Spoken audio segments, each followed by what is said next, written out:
As federal investigators continue making arrests, the scale of fraud in Minnesota keeps growing, and it is growing fast. Estimates now suggest the total amount of fraud could exceed $8 billion. Governor Tim Walz, who is facing re-election, is under intense scrutiny for allowing this to happen on his watch.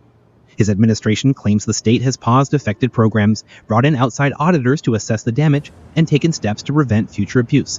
At the same time, he continues to defend his leadership while shifting blame toward political opponents. Critics say those talking points ring hollow. Minnesota may rank high in economic growth, insurance coverage, and even happiness, but the fraudsters appear to be the happiest of all, having walked away with billions in taxpayer money.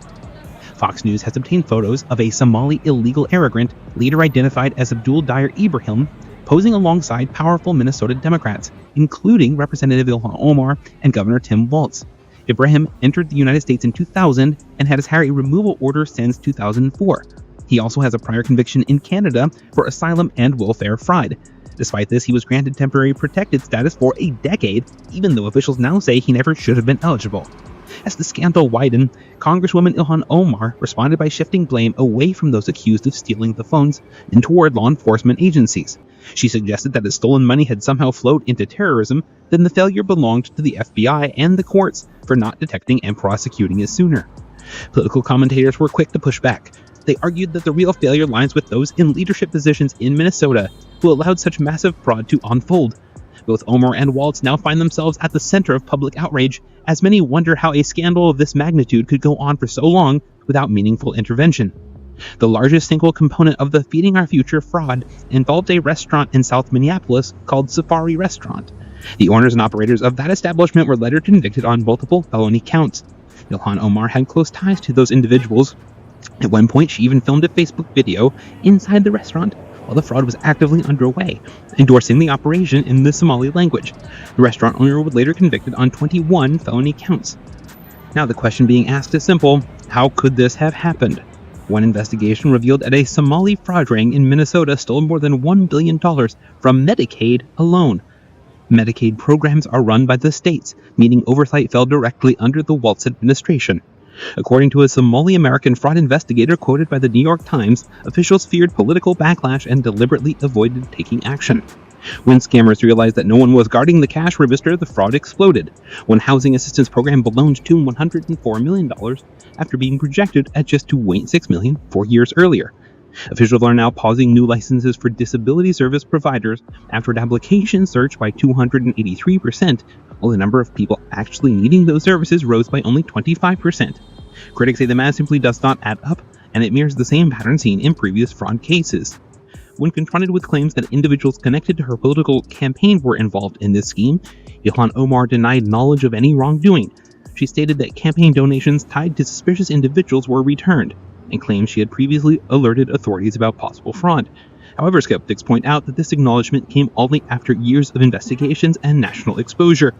Out of 87 people charged in the broader fraud case, all but 8 are of Somali ascent. That fact has brought increased attention to the Somali community, prompting community leaders to express frustration. Some argue that Somali taxpayers are also victims, and that stolen funds could have benefited their own families and neighbors. Yet critics argue that there has been little genuine denial of deeper political involvement. They claim Omar knows far more than she has admitted, pointing to the extensive network of associates and allies who benefited from the stolen money.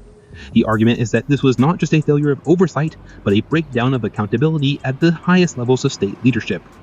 Whistleblowers had reportedly raised concerns early on, only to face retaliation. According to reports, individuals who tried to expose the fraud were met with resistance from within government agencies. This has raised serious questions about whether state officials merely turned a blind eye or actively obstructed investigations. Even some of Governor Walz's political allies have expressed concern about the damage this scandal has done to his career. Former Minnesota political figures have warned that the fallout could significantly impact future elections. The investigation remains ongoing, and the full scope of the fraud is yet to be uncovered. Meanwhile, federal authorities launched what is known as Operation Metro Surge, targeting criminal networks tied to welfare and immigration fraud in the Twin Cities. The Department of Homeland Security announced the arrest of several high-profile suspects described as serious offenders, including individuals labeled as active gang members. Among those detained was Abdul Qadir Sharid Abdi, whom authorities identify as a current gang member with a criminal record dating back 2 decades. Despite this, friends and neighbors described him as kind and generous, highlighting the sharp contrast between public perception and court records. Documents show Abdi had multiple convictions for theft and other crimes and narrowly avoided deportation several times due to changing conditions in Somalia. Supporters of those arrested have claimed that the operation unfairly targets the Somali community. Activists argue that enforcement is scattershot and chaotic, while federal officials insist it's strictly about enforcing the law. They stress that immigration fraud and welfare fraud ultimately defraud the American taxpayer. Tensions escalated as deportation flights were observed leaving Minneapolis St. Paul International Airport, with handcuffed detainees boarding planes. Officials confirmed these were deportation operations connected to the broader federal crackdown. Community leaders pushed back strongly, citing rhetoric around these raids has inflamed fear among legal residents and citizens. They accused political leaders of using dehumanizing language and warned that innocent families were being made to feel unsafe. However, federal officials countered that no American citizens were being deported. They argued that those removed were individuals who were in the country illegally and were directly tied to criminal activity and fraud schemes. ICE confirmed that all deportation targeted non-citizens with criminal records. As the debate rages, questions about political accountability continued to mount. Critics believe the Walz administration was either grossly incompetent or complicit in allowing unprecedented levels of fraud to flourish. Others warned that if such massive deception could occur in one state, it could be happening elsewhere.